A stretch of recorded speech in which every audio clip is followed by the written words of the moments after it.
Bayangkan, kau adalah seorang arkeolog yang menemukan bahwa kota mitos Shambhala itu nyata. Namun untuk membukanya, kau harus dipandu oleh seorang penjaga abadi misterius yang telah hidup ribuan tahun. Dan yang lebih mengejutkan, kau sendiri adalah keturunan terakhir yang ditakdirkan sebagai kunci dari gerbang kuno itu. Sebelum kita mulai petualangan magis yang akan mengubah takdir ini, pastikan kalian sudah tekan tombol like, share, dan subscribe channel Dracin. Dan jangan kemana-mana ya, tonton sampai akhir karena setiap langkah mereka akan mengungkap rahasia yang lebih besar. Dunia akademis adalah sebuah dunia yang dingin dan penuh dengan cemoohan bagi para pemimpi. Dan Rania adalah seorang pemimpi. Di hadapan dewan profesor yang berwajah kaku, ia sekali lagi mempresentasikan teorinya. Dengan slide-slide yang menampilkan salinan halaman-halaman jurnal tua yang sudah menguning, ia berbicara dengan penuh semangat tentang Shambhala. Bukan sebagai sebuah mitos, melainkan sebagai sebuah peradaban nyata yang hilang, yang tersembunyi di jantung Himalaya. Jurnal itu adalah peninggalan kakeknya, seorang petualang eksentrik yang dianggap gila oleh rekan-rekannya. Kini, Rania mewarisi tidak hanya jurnal itu, tetapi juga reputasi gilanya. Tidak ada bukti empiris, Nona Rania, kata salah satu profesor tua, suaranya terdengar bosan. Hanya kumpulan dongeng dan peta yang tidak akurat. Rania menelan ludah, rasa malu dan amarah bergejolak di dalam dirinya. Ia tahu apa yang ia lihat dalam jurnal itu, bukan sekadar dongeng, melainkan gema dari sebuah kebenaran. Hari itu, setelah presentasinya ditolak untuk ketiga kalinya, ia membuat sebuah keputusan. Jika dunia tidak mau datang pada kebenaran, maka ia yang akan membawa kebenaran itu pada dunia. Ia akan pergi ke Himalaya. Ia akan menemukan Shambhala sendirian jika perlu. Ia akan membuktikan bahwa kakeknya dan dirinya tidak gila. Dengan sisa tabungannya dan keyakinan yang membara, ia mengemasi tasnya, meninggalkan dunia akademis yang sempit untuk sebuah petualangan yang akan mengubah takdirnya selamanya. Desa kecil di kaki pegunungan Himalaya menyambut Rania dengan udara tipis yang dingin dan tatapan curiga dari para penduduk lokal. Tempat ini adalah titik awal bagi para pendaki, namun rute yang Rania tunjukkan di petanya membuat semua pemandu menggelengkan kepala.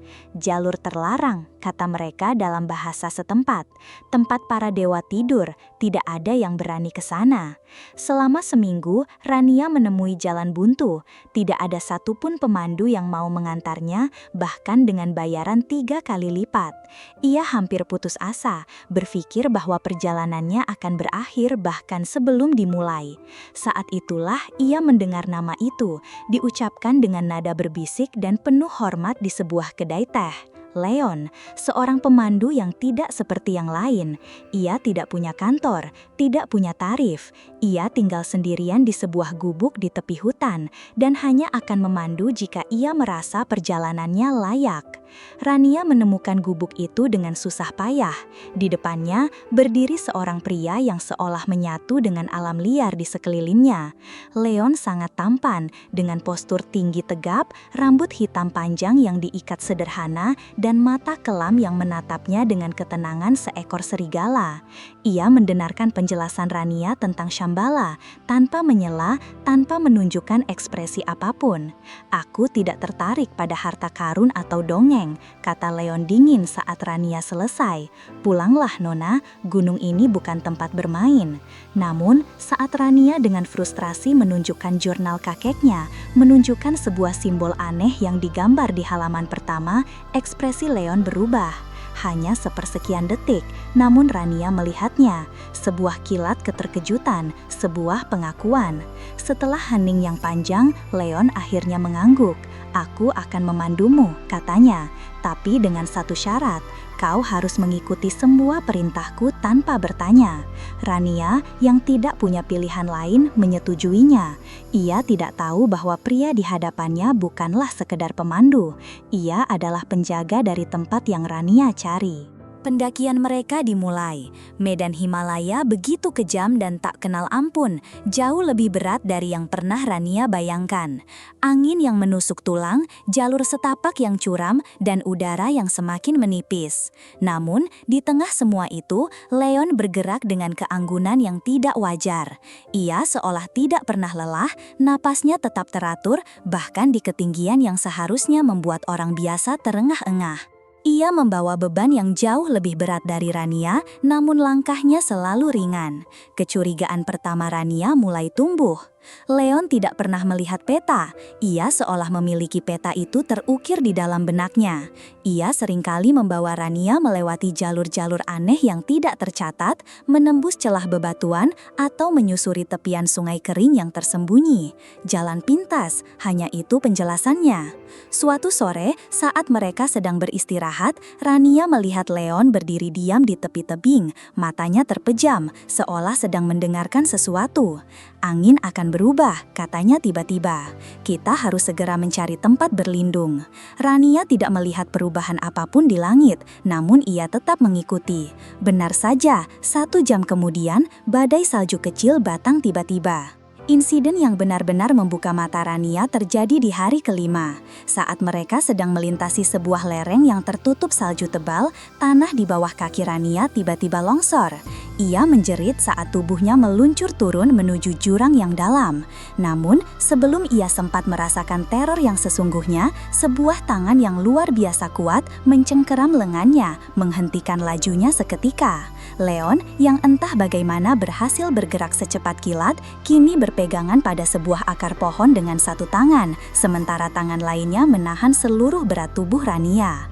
Kekuatan seperti itu tidaklah normal. Dengan satu tarikan yang mantap, ia mengangkat Rania kembali ke tempat yang aman, seolah Rania seringan bulu. "Sudah kubilang, jangan pernah lepas dari jejakku," hanya itu katanya, napasnya bahkan tidak terdengar terengah-engah.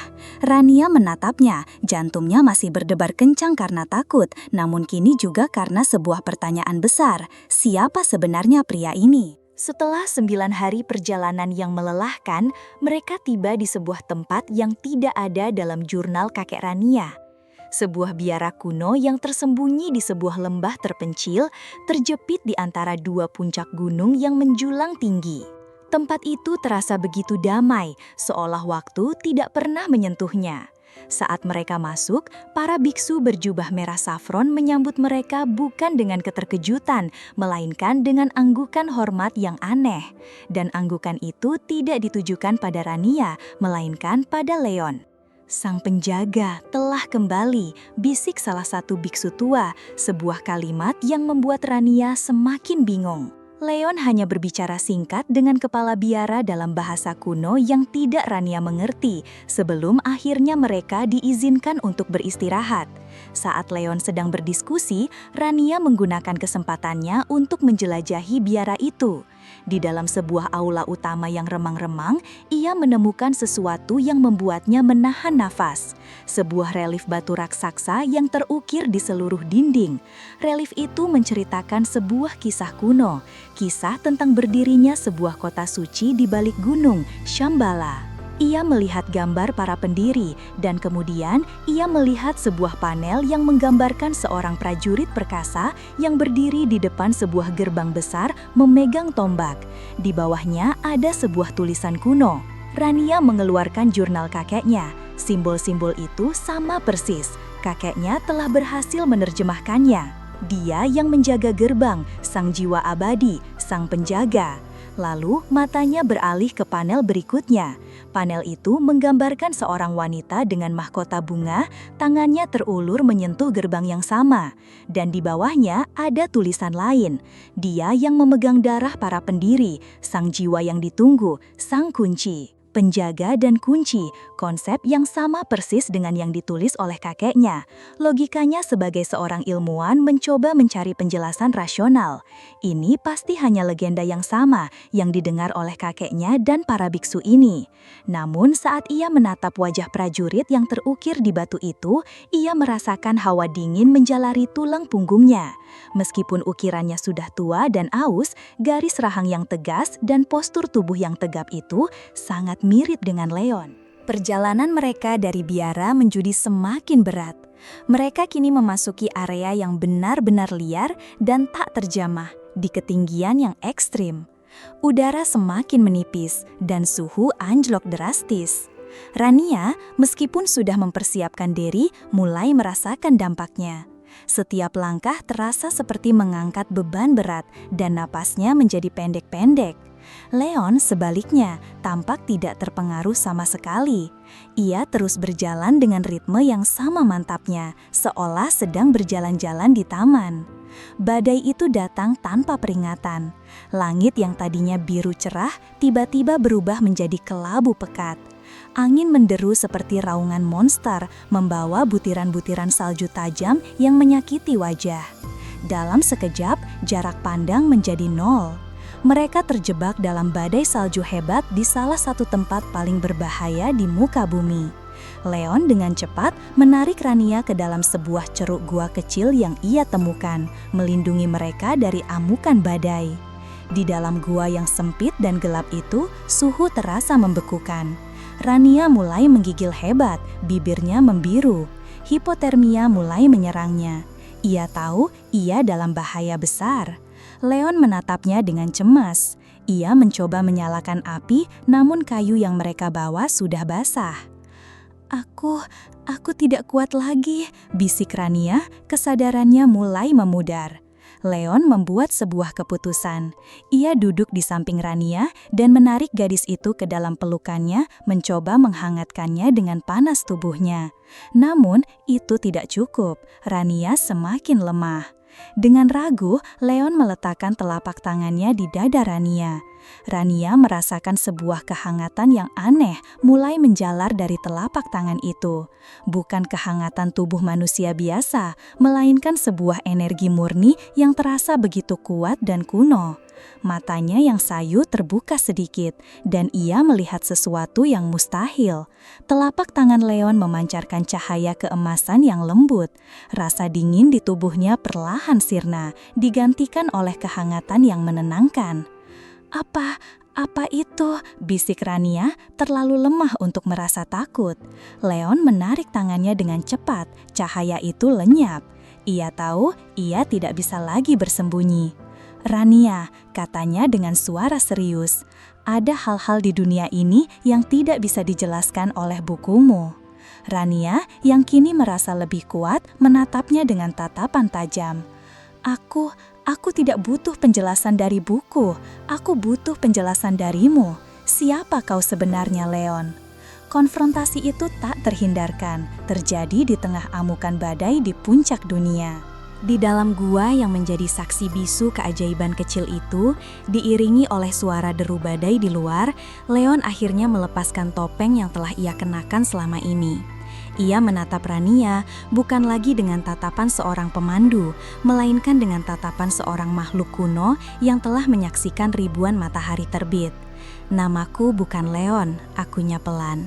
Nama itu hanyalah salah satu dari ratusan nama yang telah kupakai selama berabad-abad, dan aku bukanlah seorang pemandu. Ia berhenti sejenak, membiarkan kata-katanya meresap. Aku adalah penjaga, lanjutnya. Penjaga terakhir dari gerbang Shambhala. Logika Rania sebagai seorang ilmuwan menjerit, menolak untuk percaya. Ini tidak masuk akal, ini adalah dongeng.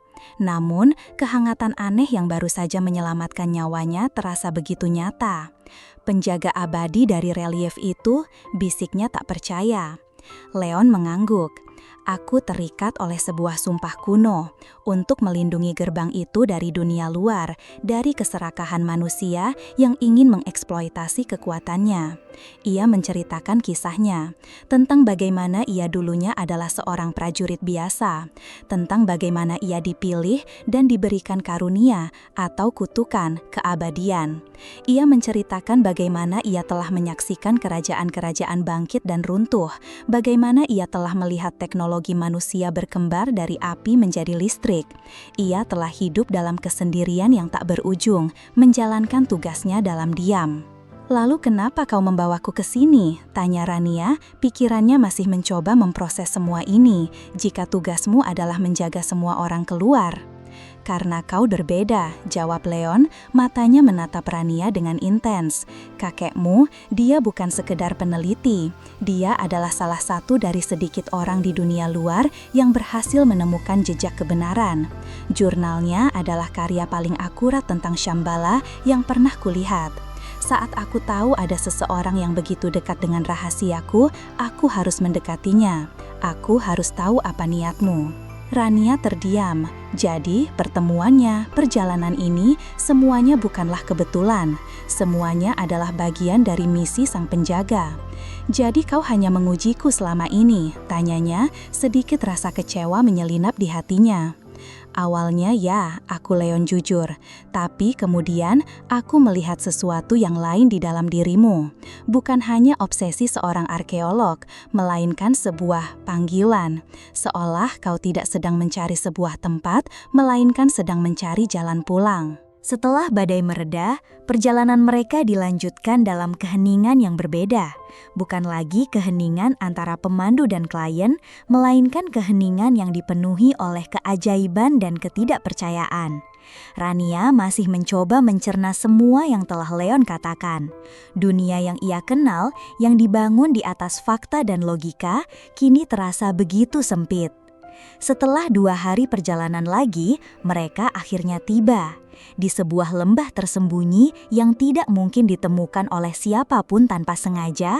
Berdirilah sebuah dinding batu raksasa yang menjulang tinggi, seolah menyentuh langit. Dinding itu bukanlah formasi batuan alami.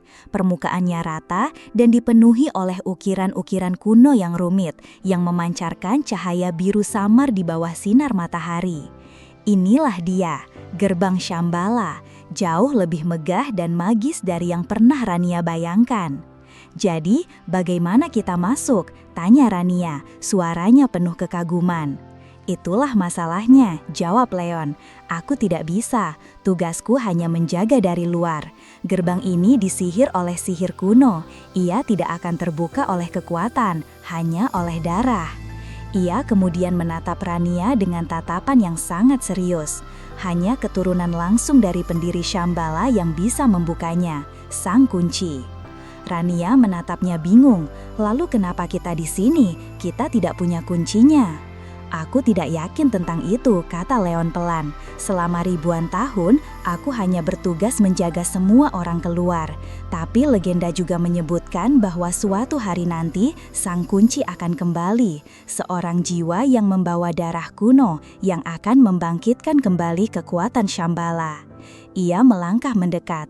Kakekmu Rania, dia bukan hanya seorang peneliti, dia adalah seorang keturunan. Ia menghabiskan hidupnya mencoba mencari jalan pulang, dan kau adalah keturunan terakhirnya. Kebenaran itu menghantam Rania lebih keras daripada badai salju manapun. Jadi, obsesinya selama ini bukan sekedar ambisi akademis. Itu adalah sebuah panggilan darah, sebuah takdir yang terukir dalam gennya.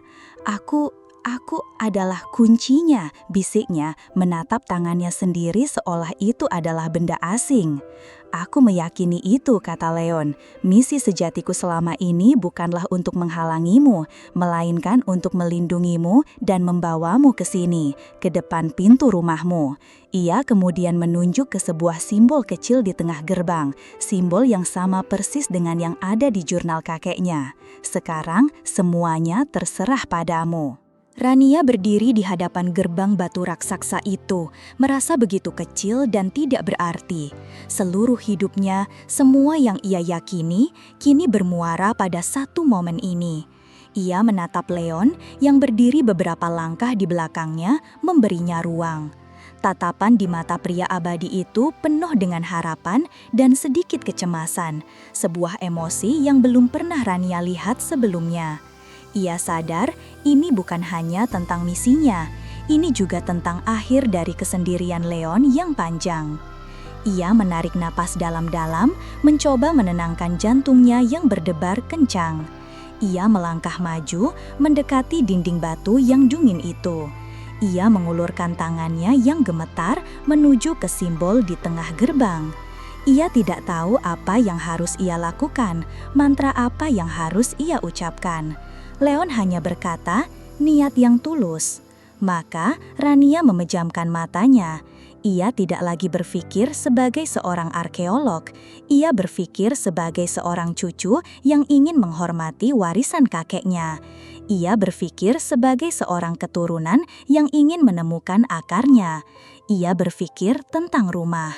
Saat telapak tangannya menyentuh permukaan batu yang dingin, sebuah getaran menjalari seluruh tubuhnya. Simbol-simbol di seluruh permukaan gerbang mulai bersinar dengan cahaya biru yang semakin terang. Tanah di bawah kakinya bergetar. Dengan suara gemuruh yang dalam, seolah bumi sendiri sedang membuka rahasianya, sebuah garis cahaya muncul di tengah gerbang, membelah dinding batu itu menjadi dua. Perlahan tapi pasti, gerbang raksasa itu terbuka ke dalam. Cahaya keemasan yang hangat dan aroma bunga yang tidak dikenal menguar keluar, menyambut mereka. Di baliknya, terhampar sebuah pemandangan yang keluar dari mimpi. Sebuah kota yang terbuat dari kristal dan batu pualam putih, dengan menara-menara yang menjulang anggun dan taman-taman gantung yang rimbun. Shambhala, kota itu nyata. Rania menatap semua itu dengan air mata berlinang. Ia berhasil, ia telah membuktikan segalanya. Ia menoleh ke arah Leon yang kini berdiri di sampingnya, menatap kota itu dengan ekspresi takjub yang sama, seolah baru pertama kali melihatnya dari sisi ini. Jadi, kata Rania sambil tersenyum, apa yang akan dilakukan oleh seorang penjaga jika gerbangnya sudah terbuka? Leon menatapnya, senyum tulus pertama yang benar-benar mencapai matanya. Mungkin jawabnya lembut sambil menggenggam tangan Rania. Sudah waktunya bagi sang penjaga untuk berhenti menjaga dan mulai hidup. Di ambang pintu takdir mereka yang baru, mereka melangkah masuk bersama, siap untuk memulai petualangan mereka yang sesungguhnya.